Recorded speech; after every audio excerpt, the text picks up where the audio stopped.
Assalamualaikum. Hello everyone. Welcome back to my channel. ഇന്നത്തെ നമ്മുടെ topic ഫൊനാറ്റിക്സ് തന്നെയാണ്. ഇന്ന് നമ്മൾ ഡിസ്കസ് ചെയ്യുന്നത് പ്യുവർ വവൽസിനെ കുറിച്ചാണ്. അതിനു മുന്നേ ആയി നമുക്ക് IPA സിമ്പിൾസ് ഒന്ന് കണ്ടാലോ. IPA എന്താണെന്ന് കുറച്ചുകൂടി ഡീറ്റെയിൽ ആയിട്ട് ഞാൻ കഴിഞ്ഞ വീഡിയോയിൽ പറഞ്ഞിരുന്നു. സോ ആരെങ്കിലും അത് കണ്ടിട്ടില്ല എന്നുണ്ടെങ്കിൽ ഒന്ന് പോയി കാണാം. ഞാൻ താഴെ ഡിസ്ക്രിപ്ഷനിൽ ലിങ്ക് മെൻഷൻ ചെയ്യുന്നതായിരിക്കും. So look at the picture.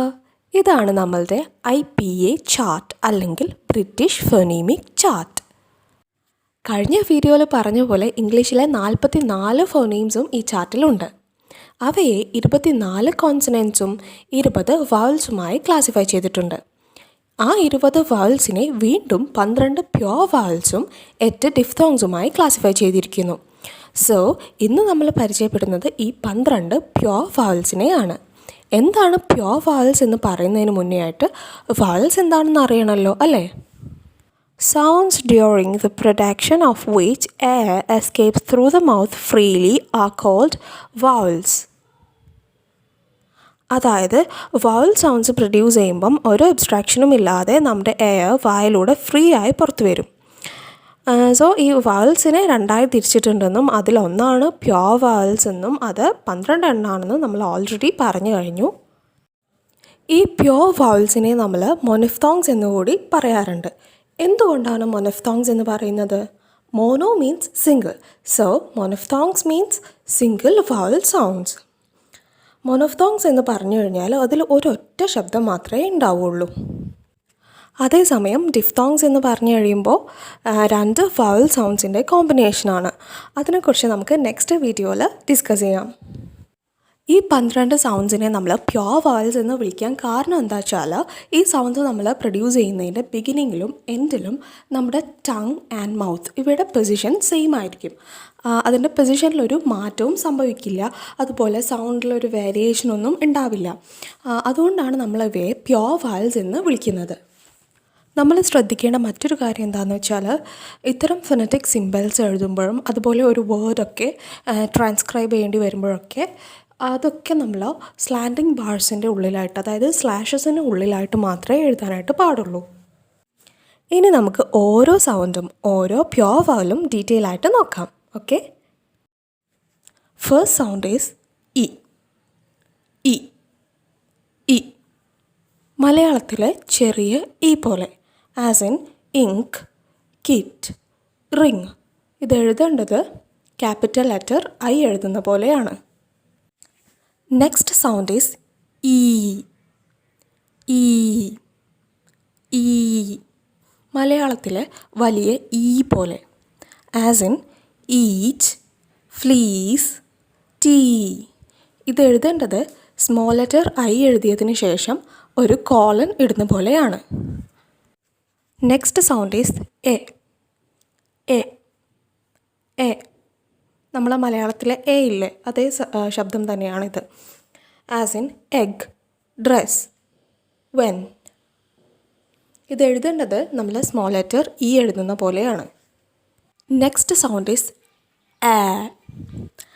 A A ഇതൊരിക്കലും എ അല്ല, നമ്മളെ മലയാളത്തിലെ നീട്ടിയിട്ടുള്ള എ ഇല്ലേ, അതല്ല.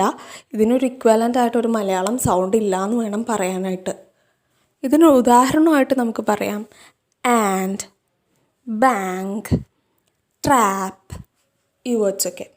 ഇത് എഴുതേണ്ടത് സ്മോൾ ലെറ്റർ എയും സ്മോൾ ലെറ്റർ ഇയും കൂടി ചേർത്ത് വെച്ച പോലെയാണ്.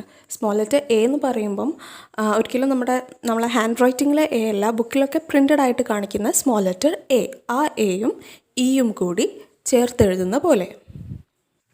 നെക്സ്റ്റ് സൗണ്ട് ഈസ് അ.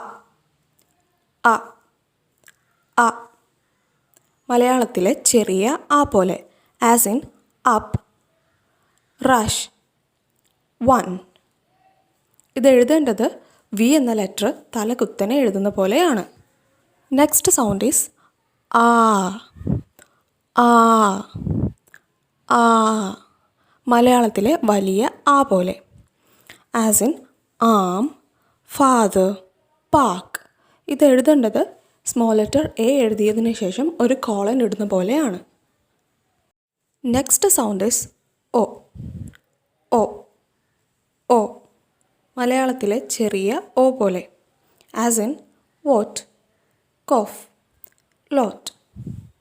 ഇത് എഴുതേണ്ടത് ഏകദേശം ഒരു ഡി എഴുതുന്ന പോലെയാണ്, പക്ഷേ കറക്റ്റ് ഡിയോ അല്ല.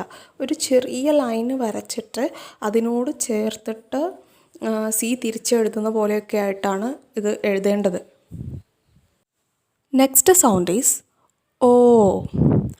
ഓ ഓ ഏകദേശം മലയാളത്തിലെ വലിയ ഓ പോലെ. As in corn, thought, pause. ഇത് എഴുതേണ്ടത് സി തിരിച്ചെഴുതിയിട്ട് കോലൻ ഇടുന്ന പോലെയാണ്.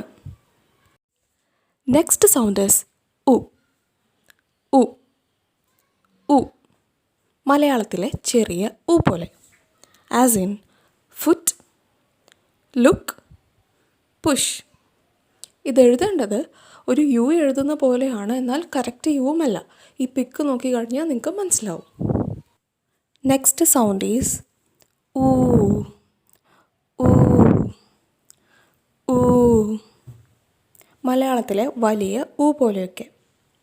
As in food, rule, move. ഇത് എഴുതേണ്ടത് സ്മോൾ ലെറ്റർ യു എഴുതിയതിന് ശേഷം ഒരു കോലൻ ഇടുന്ന പോലെയാണ്. Next sound is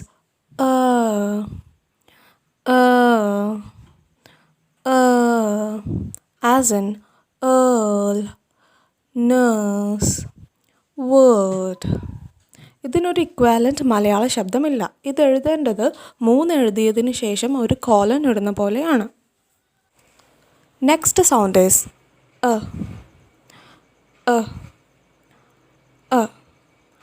as in above, farmer, potato.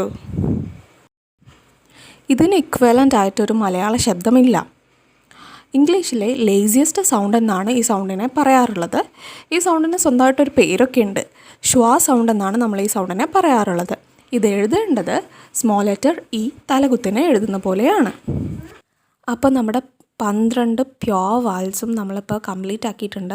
എല്ലാവർക്കും മനസ്സിലായി കാണുമെന്ന് കരുതുന്നു. മനസ്സിലായിട്ടില്ല, വല്ല ഡൗട്ടും ഉണ്ടെന്നുണ്ടെങ്കിൽ വീഡിയോ വീണ്ടും ഒന്ന് കണ്ടു നോക്കുക. പോസ് ചെയ്ത് കാണുക. ഒപ്പം തന്നെ പ്രാക്ടീസും ചെയ്യുക. പ്രാക്ടീസ് ചെയ്താൽ മാത്രമേ നമ്മുടെ പ്രൊനൗൺസിയേഷൻ നമുക്ക് അടിപൊളിയാക്കാനായിട്ട് പറ്റുള്ളൂ. വേറെ വേർഡ്സൊക്കെ എടുത്തിട്ട്, ഇതിൽ പറഞ്ഞിരിക്കുന്നതല്ലാത്ത വേർഡ്സൊക്കെ എടുത്തിട്ടൊന്ന് പ്രാക്ടീസ് ചെയ്ത് നോക്കുക. പിന്നെ എന്നും പറയുന്ന പോലെ വീഡിയോ ഇഷ്ടപ്പെട്ടിട്ടുണ്ടെങ്കിൽ ലൈക്ക് ചെയ്യുക. നിങ്ങളുടെ അഭിപ്രായങ്ങളും ഇതിൽ ഉൾപ്പെടുത്തണമെന്ന് ആഗ്രഹിക്കുന്ന ടോപ്പിക്സും താഴെ കമൻറ്റ് ചെയ്ത് തന്നെ അറിയിക്കുക. കൂടാതെ ഇത്തരം വീഡിയോസ് ആവശ്യമുള്ളവരിലേക്ക് ഷെയർ ചെയ്യുക. നിങ്ങൾക്ക് ഈ ചാനൽ യൂസ്ഫുൾ ആയിട്ട് തോന്നുകയാണെങ്കിൽ സബ്സ്ക്രൈബ് ചെയ്യാൻ മറക്കരുത്. So bye. അസ്സലാമു അലൈക്കും.